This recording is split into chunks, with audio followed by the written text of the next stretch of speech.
to the league, now we gotta take the lead. Touchdown, MyCole Pruitt. Sports Now, I'm Ahmad, Hicks. Must be two sides. What it is, our good people. Welcome back to another edition of the Must Be Two Sides podcast. I'm your boy Ahmad Hicks alongside my boy MyCole Pruitt, who I guess is still on summer vacation right now.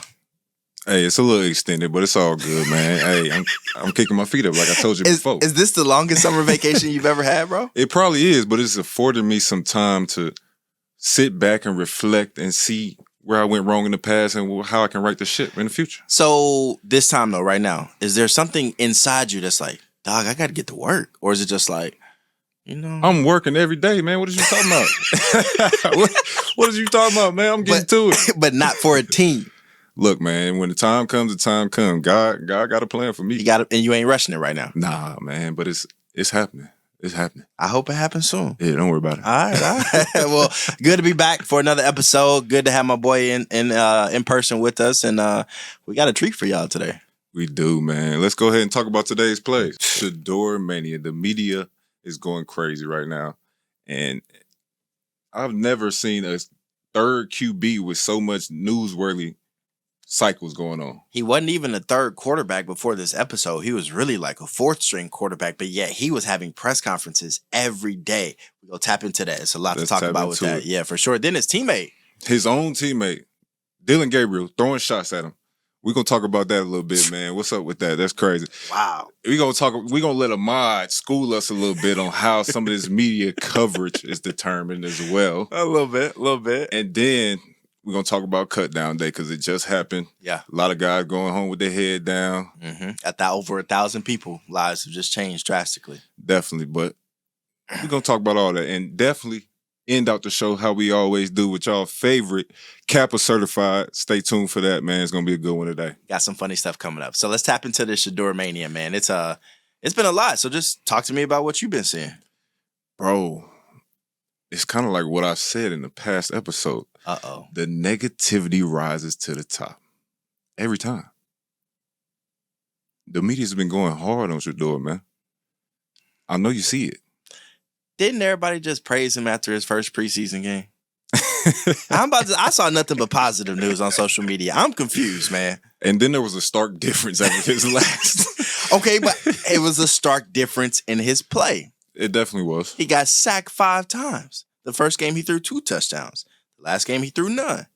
I mean, this is all part of the ebbs and flows of being a rookie quarterback. Is that not true?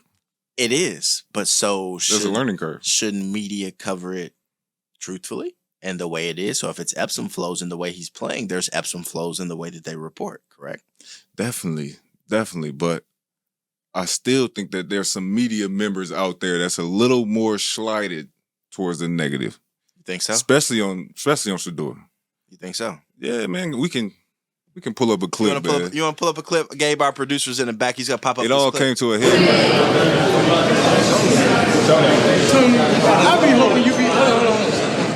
hoping you got something positive to say about me. You always say negative stuff about me. And I'm Always. like, I ain't do nothing to you. No. I ain't see nothing positive that you ever said.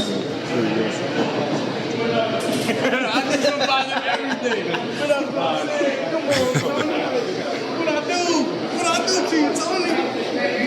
Look, man. Shedeur's keeping it lighthearted there, but he might have wanted to go in on him a little harder. He's raised right. He's raised right. He knows how to handle the media in those situations and things like that. Tony Grossi, he's an ESPN or a beat writer for the Cleveland Browns, and he's been a little one-sided in his coverage on Shedeur Sanders. I think a little bit, man. Since being how did we get to that video right there? So since being drafted in April, Tony Grossi has either gone on radio or written about Shedeur Sanders 12 times. Of those 12 times, nothing was positive, except for after his first preseason game where he said he had a good moment. Like that he had a good moment. You know, he had a great night. And he didn't even want to say that. Probably not. Bro, that goes to speak on and what I said a couple episodes ago about how there's literally guys out here thriving off of negativity. Like, that's the only stories that they write, and that's the only reason they got a job right now, because people want to hear those stories. As I've said before, Cole, Say it again. Who consumes negative news? I mean, there's a consumer for everything. Thank you. And there may be more consumers for negative news than positive news. Like, it's not my fault if I write a public That doesn't make it a positive good story and it gets 30 clicks, and then I also write a truthful negative story, kinda. You see, you said also. My man didn't. How many was it? 12. 12. 12. You had 12 opportunities to at least throw one in there, but you took it upon yourself to say it has been a little targeted. You know what? Let's provide our viewers a little bit of context. Gabe, if you can punch up Tony Grassi's reports and some of his comments on radio shows about Shedeur. He's got the fewest reps in camp, and he's got a sore arm. Why? Well, people say he throws a lot before practice and after practice. Well, how counterproductive is that? I'm sure there's a method to the madness. What is it? He's trying to get his arm ready, Tone. I'm sure he's probably practiced more now than he has at any point in his Well, collegiate it obviously career. was counterproductive because he's got a sore arm. Okay. the man can't even practice. he can't even put the work in that he's been working on all summer. And he's trying to come from being a 5th round pick to having a role on this team, bro. You have to work before and after practice. Like, you have to put as much work in as you possibly can. And sometimes for quarterbacks, a sore arm is gonna come with that. Look, Tony, you making it hard for me to defend you right now, dude. Like, that comment about a sore arm, I mean, dang, man, like, ease up. In some of those other videos, he did go on to say, they were like, oh, you know, I heard he looked great today, has a 70% completion percentage from practice and training camp so far. And he was like, I mean, they're in 7-on-7 and no pads are on. They're like 10-yard passes.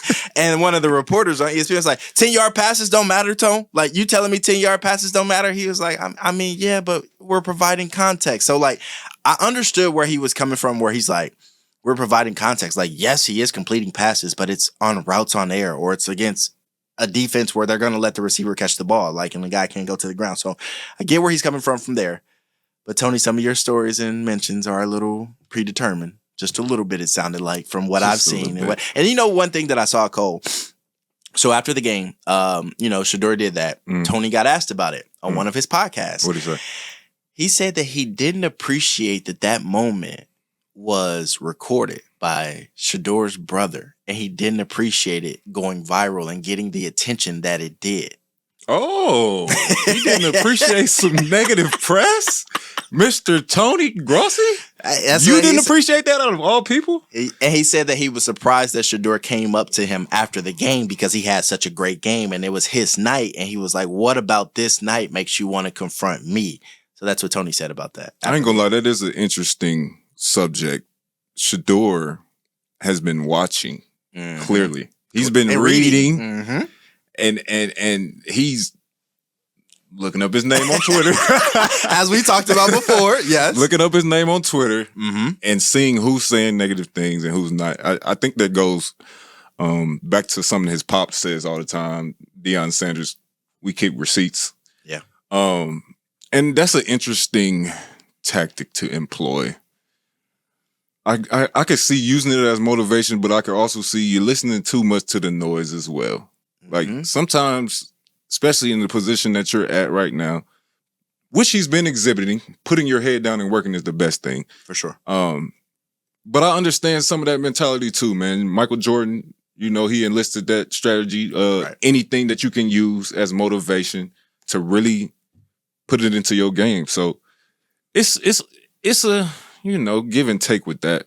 It is a little give and take. I mean, one, do I think you should be caring about what the media and guys like me have to say about you? Like, no. I mean, we hold no weight on your career or the success of or failure of your career. Like, we just report on what happens, as I've said in previous episodes. Look, I respect your opinion.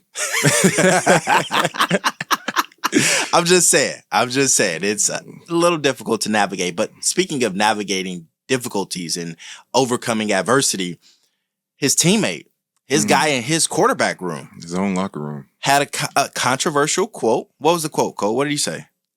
Basically, what he said was, there's entertainers and then there's real football players. Something along those lines. I'm paraphrasing, but that's what I got out of the quote. He didn't say no names. He didn't. But if I'm Shedeur and I got my brother following me around with a camera, my dad is prime time, my family's always in the spotlight. Seems entertaining. If I'm Shedeur, I feel like that's against me. Like, I feel like you're taking an attack at me. It can definitely be seen as that, but Shedeur made his own comments and said he doesn't listen to any of the talk. He did talk about this. Which kind of contradicts a little bit.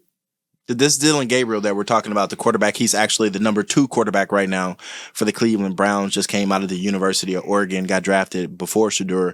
And he basically said that there's entertainers on the team. And, you know, I'm a real football player. And so I don't know if he said entertainers. He didn't say on the team. Yeah, on the team. Yeah. I'm paraphrasing. Sorry. He just said there's entertainers and then there's real football players. And apparently Dillon Gabriel is a real football player.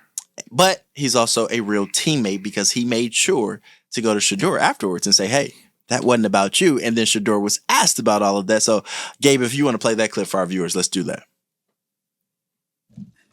We don't have that one ready. All right. So we don't have that one ready yet. But basically, what it was Shedeur was asked, he was at the podium and he was talking to he was doing his weekly press conference, which, like I said, is very surprising for a 3rd or 4th string quarterback to be having this many media appearances.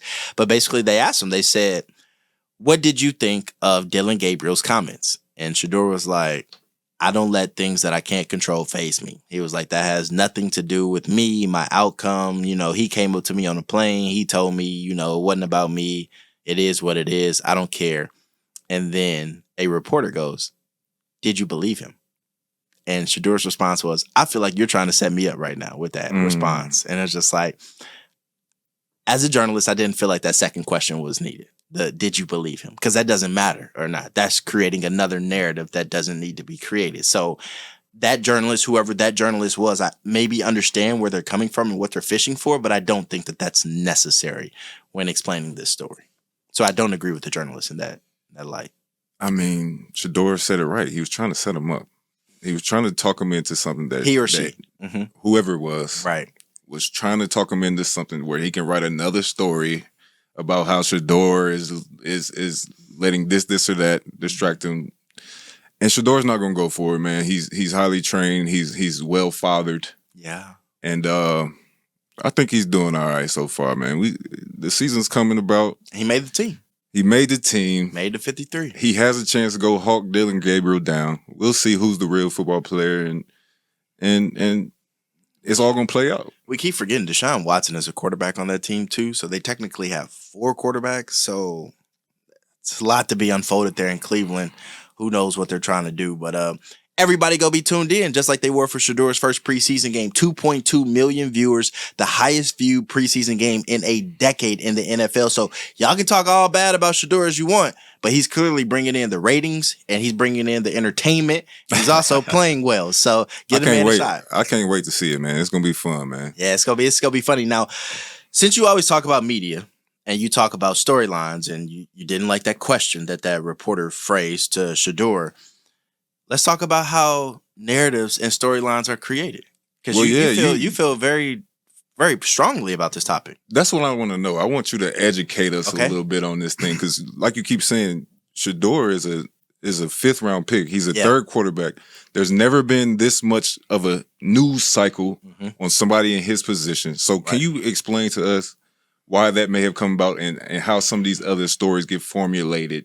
And in which ways? There's layers to it. All right. So in layman's terms, if you do a story on somebody and it gets a lot of clicks, gets a lot of traffic on your website, gets a lot of views on YouTube, you're running it back.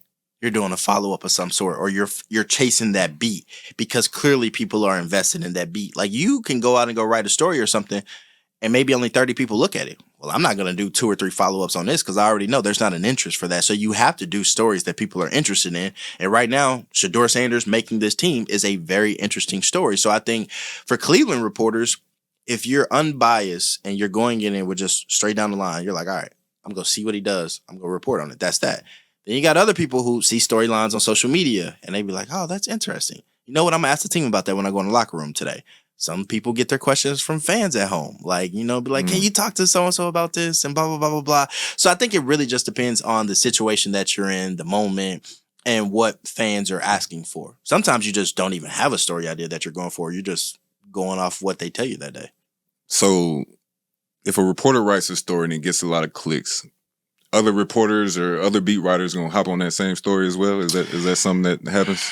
So like in our line of work, you try not to copy another station's work. So say, for instance, you're here playing and a team, Vikings pick you up. Reporters come in town. Yo, MyCole, blah, blah, blah. I want to talk to you. And you talk about being traded and your story getting here. I'm not going to come and ask you those same questions because they already did it. So it's like people already going to be able to see where that news came from. Now, I will try and change the story a little bit. Like, all right, clearly there's an interest from him here. Let me go see if there's something else I don't know about him. You know what I'm saying? Let me see if I can dive a little deeper. But I feel like that's me. There are certain reporters that, and some TV stations say this. Well, they said it on that channel, but they didn't say it on our channel. So let's go get it for our channel and our viewers. Mm-hmm. And I'm not a big fan of that because I just feel like you're copying other people's work and stuff like that. You should be trying to find your own storylines, your own narratives. Well, I wouldn't even say your own narratives, but the narratives that are there to be reported on. So that's what I want to know a little bit more about. Okay. Some of these narratives that's getting formulated. Is it out of thin air? Is it your audience and what they want to hear? Is it I don't like this guy? What is it? It can be a little bit. I'm not going to sit here and cap. It can be a little bit of everything. Narratives are, it just depends on where you're getting that narrative from. Like networks create narratives because they have shows 365 days a year. And you can't talk about what happened in the game every day because there's only 17 NFL games, in a regular season. So you kind of got to create a storyline like, all right, hypothetical situation. What happens if the team does this and that? So it's like, those are narratives. Then as far as beat writers, people that are there every single day. So like surface level stuff won't appeal to their viewers. Like for me, say for instance, the Vikings sign you. All right, easy storyline today. The Vikings just signed a new tight end. We're going to go talk to him in practice. Here's what he had to say. Beat writers are like, I can't give my viewers this story because they may not be interested in this guy that they just signed. So we got to dig a little deeper. Like we got to peel the layers back and go find an interesting fact about this team. And that may just be something they witnessed with their own eyes. Like, the inability for a quarterback to convert on third down in practice or blah, blah, blah, blah, blah. So it's what they're seeing. And then they ask questions and they form the story based off that. So it's basically like a need. Like you're fishing for something every day. Your boss is down your neck. For sure. We need something out of you. There are certain days where like something happens, player gets in trouble, you got to go talk to him. You got to ask him the tough questions. Then other days it's like, all right, you talk to your photojournalist, you're like, all right, what were you reporting on today? I don't know. Let's go see what they say today. Like, let's just go out there and ask them how practice went. Maybe a player says something. It's like, oh, that was interesting. Let me follow up on that question. And that can be a narrative that's created because based on something the player told me, now I'm asking other players about this and this is what they said. So narratives can be, looked at as two sides, like a good side and a bad side. Bad side is when it's a low time of the year and hypothetical narratives are created. That's when players start to get upset and things like that. And sometimes it's just facts. So what are some of the narratives that you've created, Ahmad? What? I don't think I've just created narratives. I pride myself in being a reporter that's going out there and I'm reporting the facts. Like, okay. I'm not like my station knows. Like, I'm blunt. I'm gonna tell you how it is. Like, I'm not like because the thing is when you create a narrative or a hypothetical situation, like, put yourself kind of in a bad light because it's like, all right. What if this narrative is wrong? Or what if this take is bad? Well, I'm the face of that. Ain't nobody else coming to defend me but me. So it's like, I don't like creating narratives. I don't like now. One narrative I will say that maybe I've been talking about a lot this past couple of weeks in Minnesota. The Vikings need a cornerback. They need a wide receiver. They traded for Adam Thielen, but they still need a cornerback. So my thing is, I've been seeing with my own eyes, Jeff Okudah has not been doing a great job as a starting cornerback in practice. So you need to bring somebody in. So that's my narrative I created, that the Vikings need cornerback help. But if you go look at every other reporter here and every other beat writer, they all got the same narrative about cornerback. So it's kind of like factual, so it's not like something that I just created and I'm making controversy because of this, headline I made up. All right, bro. Just make sure you stand on everything you say. You gotta say that, and that's the one thing. If I'm gonna say it on air, stand on. It's something that if I say it on air, it's something that I would say to the player in their face, and that's why I make sure to not disrespect them and be like we joked in the previous episode where I'm like, they're trash. That's me joking, but like I would never go on air and be like, that player was absolutely horrible today. Get him off the field. He's garbage. Like he gonna have to see me if I say that. Like I'm gonna have to see him. Ain't nothing I want, and ain't nothing he want, I'm sure. Like, we don't want to be arguing in the locker room, so it's like, I'm not going to disrespect you on a personal level. I'm just gonna call it how it is, how I saw it on the field or the court or whatever. You don't want none of those interactions that Shedeur had with Buddy. Nah, I just don't think that they don't never go in the reporter's favor. Like, yes, it's good for clicks, viral moments, maybe a couple of followers, but now you're painted in as a narrative like, this reporter only does this. He's known for this. Like, we're not going to talk to him. That's the last thing I want. So I think a lot of players that I talk to in locker rooms, they always know, like, that's a cool dude. Like, he going to ask us a couple of questions. He ain't going to twist our words. Like, that's what I pride myself on. That's what's up, man. I can appreciate It's a lot that. of journalists out there like that too. It's a lot of journalists out there. But there are a lot of journalists who do other things. Two sides. Two sides. Well, yeah, man. We've come to a point in time in the year where some guys are getting their dreams made, and some guys are losing their dream all in the same day. I can only imagine. Cut day in the NFL has came and gone, and a lot of guys are sad. There might have been some tears. For sure. There was definitely some disappointment. Anger. And there was some elation on the other side. Facts. So let's just get into it a little bit, man. This is something that I've had experience with. I've been cut in the NFL on cut day a few times. 3 to be exact. Okay. 3 different teams. The Bears, Houston, and the 49ers. Okay. Which one stands out the most? I'll have to say Houston. Why? Because it actually didn't even happen on cut day. It happened after the waiver period. Exactly. Oh, that's the worst. So this is how it works in the NFL. You set an initial 53-man roster. Yeah. But that's a week before game week. Mm-hmm. So once the game week comes around, that roster can be shifted and shaped however they needed to look for that game that week. Mm-hmm. So the initial 53-man roster gets set. They post it on social media. They do their whole thing. Like, these are all the people that made the team. Support pouring in. Everybody, congratulations. Congratulations. This and that. Next thing I know, the next day, I'm getting cut. How do you get cut in a moment like that? What's that process like? Do you get called in the GM's or head coach? Like, tell us about that. Yeah, you get called into the head coach's office, and they basically tell you, we put you on the initial 53 because we want you to stick around. We didn't want you to get picked up off waivers. So we want you to come back to our practice squad. But let me cut you off. So when you get waived like that, after you made the 53, do you not become available to other teams to pick you up again? You do, but these teams are already they're already setting their rosters already. Okay. Got it. So they've already picked from the pool of people that got cut on the initial 53. Okay.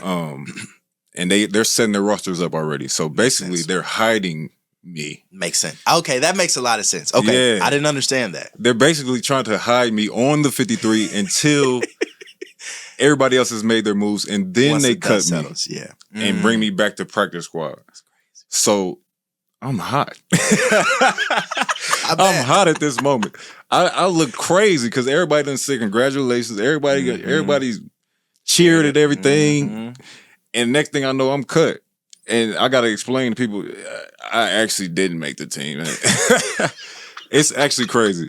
It's crazy. So, and it's hard, bro. I know how a lot of these guys are feeling.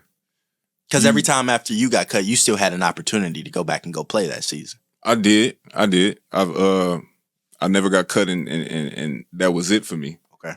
But I have got cut and been discouraged. Even going to a practice squad, when you've made the team or you thought you did, and then now they say you're not going to play, you're going to be on practice squad, that's extremely discouraging. It hurts your heart. Yeah. But you gotta use it. You gotta use it as fuel. You gotta get back to work, man. That practice squad is still an opportunity. It's still an opportunity to make it to that 53.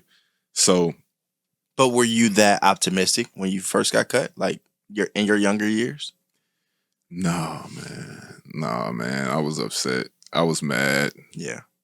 And it was easy for me to blame somebody else instead of looking in the mirror. That's something that I've learned as I've grown and with maturity and age. Like, you always could have did something different. You always could have did something better. So it's never a point where you should be pointing the finger. You always got to point the thumb. Like, Right. And I learned that, and I feel like the next time opportunities came around, I seized them to the best of my ability. Yeah. There's definitely two sides of cut day, because as you just laid out, the emotional side for the players that get cut. Meanwhile, for us reporters and journalists, it's kind of like, after you explained it that way, I felt like I've always had a heart for the guys that got cut, but I don't think that heart was as passionate as it should have been. Because you're talking about guys that, I mean, they played ball since 6, 7 years old, 22, 30 years old. Now they got to go find out what's next in life. That's not an easy transition. And sometimes we look at those, what is it, like 37 players that get cut, and we just be like, I mean, we expected them to get cut. Like, it is what it is. Like, these are the players on the roster. So I think reporters can be a little bit more empathetic and have a little bit more sympathy for the guys in these situations, because it is tough and drastic for them.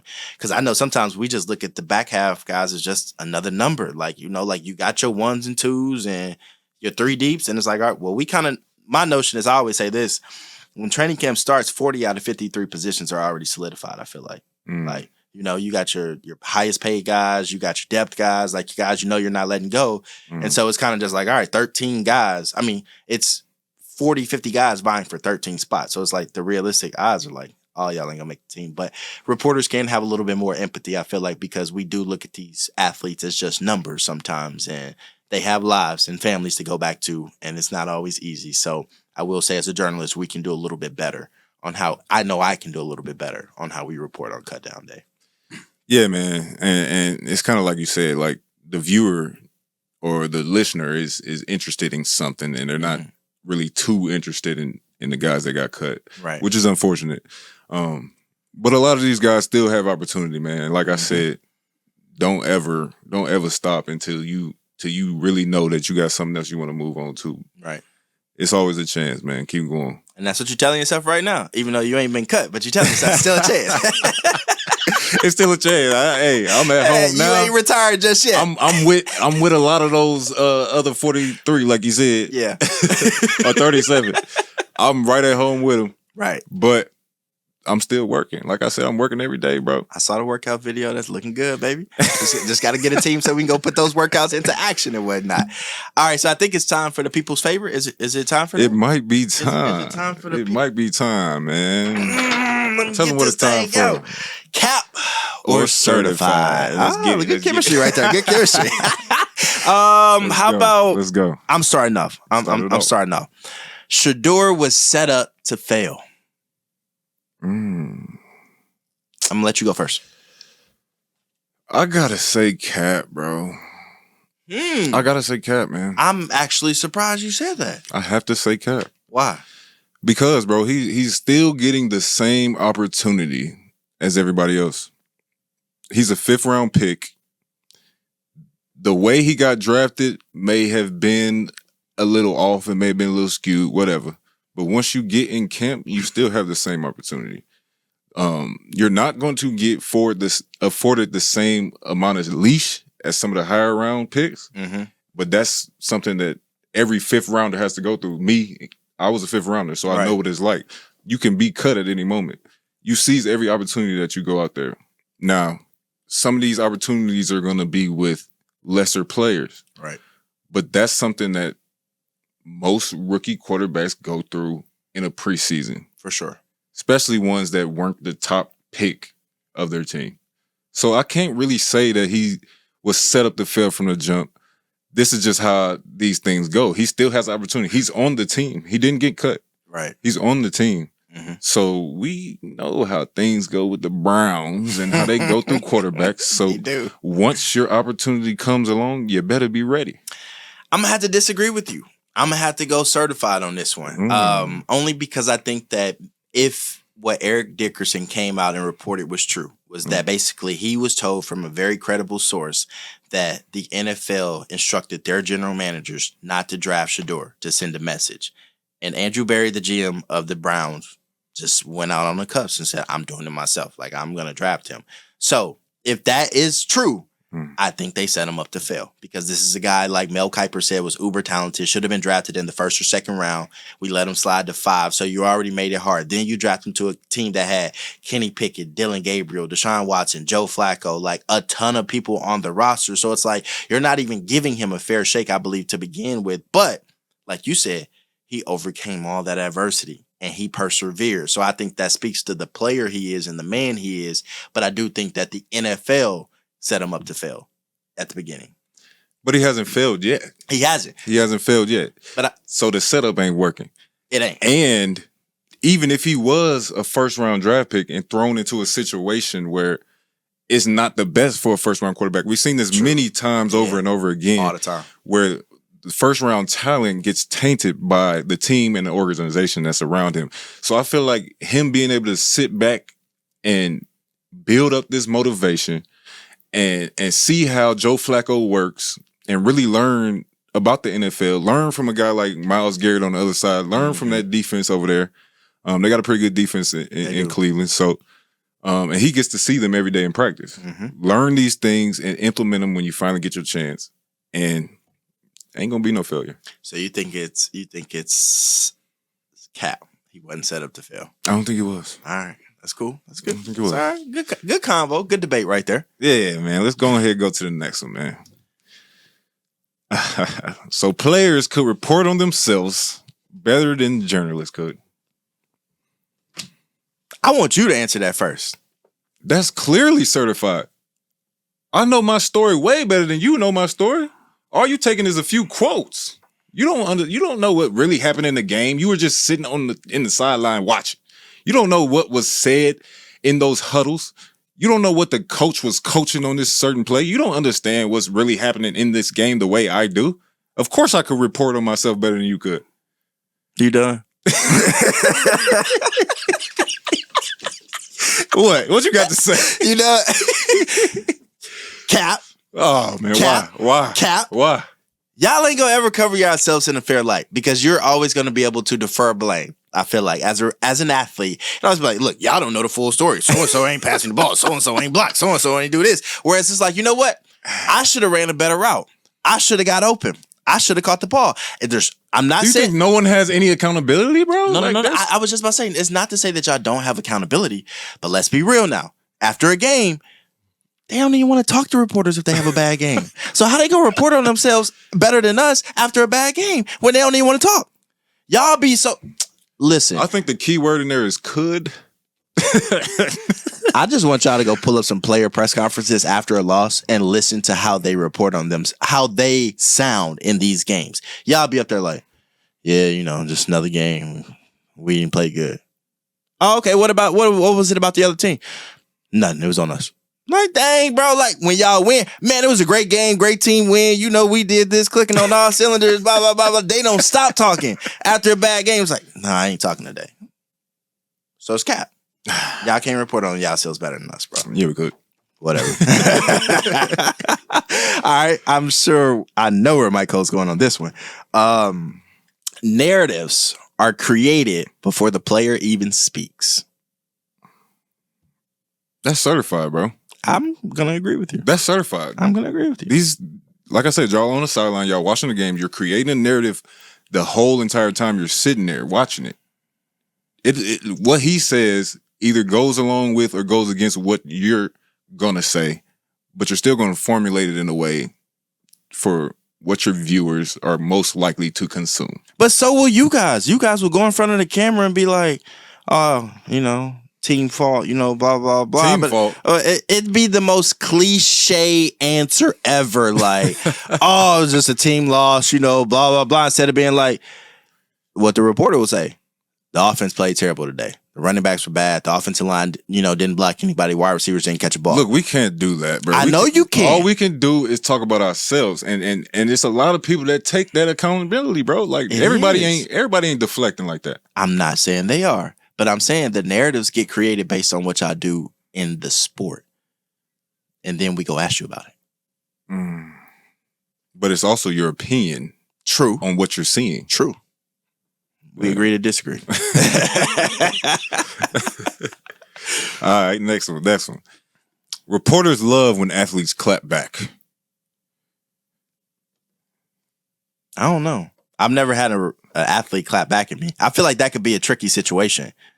I feel like it's good for growth and engagement for whatever network you work for. But depending on that network, it could be really bad and it could have consequences. Like, especially like if you're a partner and you're like going back and forth with the player, at the end of the day, like your station, your partnership will be like, look, we have a partnership with this team. Like, regardless of if y'all disputes or not, you can't be doing this. Like, you make us look bad because people are tuning in to us to see coverage of them. So sometimes, like, we're obligated to report just a lot of positive stuff because we can't go on TV bashing the team when we're partners and things like that. So there's biases. Sometimes, yeah, absolutely. Like, or there are networks like that work in regional states that say like if a team loses, you have to focus on the positives and look ahead to what's to come. You can't talk about who did bad, who didn't play well. Like, you know what I'm saying? So don't you work at a partner station? I do. A lot of stations are partner stations. So when we're broadcasting with the Vikings at US Bank Stadium, you will not catch me ripping any player. You will not catch me talking negative about a team. But if I'm on a Fox 9 broadcast and they're asking me for my opinion, I'm going to give it to you straight, right down the middle. Okay. Yeah, so I think we agree to disagree on that one again. Definitely, because I think y'all get a little more pub off a little clapback, and you use it to your advantage. It could be negative pub though, and then you know how cruel social media is. No attention is bad attention. Ain't that what they say? No, I don't know about that. I kind of like no attention because when you get negative attention from social media, you know how them trolls are. Like, that ain't some comfortable stuff you want to be in. But it's like, who cares? These are nameless gray faces. You can say that. We don't know these people. Some of these people are important. You just can't talk about viewers like that though and stuff like that. Like, a reporter did get in trouble here for that. Not in trouble, but he got blasted on social media for saying like, you guys are voiceless. Like, and they're like, oh, who are you? You were a local news station. Like, so it's like, got to be careful with that stuff, you know, because some people have bigger platforms on social media than we do on TV. So got to be mindful. Got to be mindful. All right, last one. Let's end the show with a bang. What we got? Half the media takes are recycled Twitter posts with better grammar. I can't speak to that, man. You know where they get it from. You just gave us a whole dissertation on it, man. Where are these takes coming from? Because they seem kind of crazy. I'm saying cap right there, but I will also say this. Cap with a butt. I'm saying that cap. sounds like you finna say some cap. I'm speaking for all journalists here. I'm speaking for all journalists, y'all. All right. I have never done that. I have never taken what viewers have said on social media and been like, all right, this is my storyline today. This one I'm going with. But there are some reporters who report on teams that are not knowledgeable about that team. That's just a fact. There are some, people that are just handsome or pretty looking in front of a camera, and the boss is like, that's who I want. But they may not have any skill or journalistic integrity. But so they're like, all right, what am I talking about? So they're reading stuff, they're listening to other podcasts before they go to their job to report. Do people like that not have like writers writing for them, or like somebody feeding them information or some anything do. Like that? Some do. Some don't. But nah, I mean, so it's cap, but some people who aren't as knowledgeable as they should about said team, they will go get their information off social media. I have seen it happen before, but I have never done that. I know a lot of journalists who don't do that, but I do know a handful that do that. So I will say. So it sounds certified to me, brother. You know people personally doing this. This is clearly hard, certified. but you can't label all journalists together, man. I'm trying to defend journalists right here, but also be honest with the viewers at home. Like, there are some people that do that. I'm not going to sit here and cap, but no. You know what I'm saying? I'm not going to say there are some people who do it, but I don't do it. So, yeah, I'm just saying. I think it's cap. I don't think that's truthful for most reporters, should I say. All right, bro. We'll let you put me in a negative spot. We'll let you live. We'll let you live. Yeah, I need some other journalists on here to have my back so they can explain what Tell I'm them to come on, man. We inviting all journalists. We inviting all players. Come tell your story. We want to hear both other sides as always, man. That was a great episode again, Ahmad. I appreciate your insight, man. We broke down Shedeur. We broke down the narratives. We broke down the opposite end of cut day that no one really focuses on. And I think that's important. Yeah, man. Providing a little context for our people at home. So y'all be mindful of y'all friends that's playing in the NFL that's getting cut. Y'all send them a text telling them you still rooting for them and stuff. And y'all make sure y'all like, subscribe, comment, and check back in next week with us. We got a great one coming next week, too. See y'all then. Truth, otherwise take a knee. Made it to the league, now we gotta take the lead. Touchdown, MyCole Pruitt. Sports Now, I'm Ahmad. Must be two sides.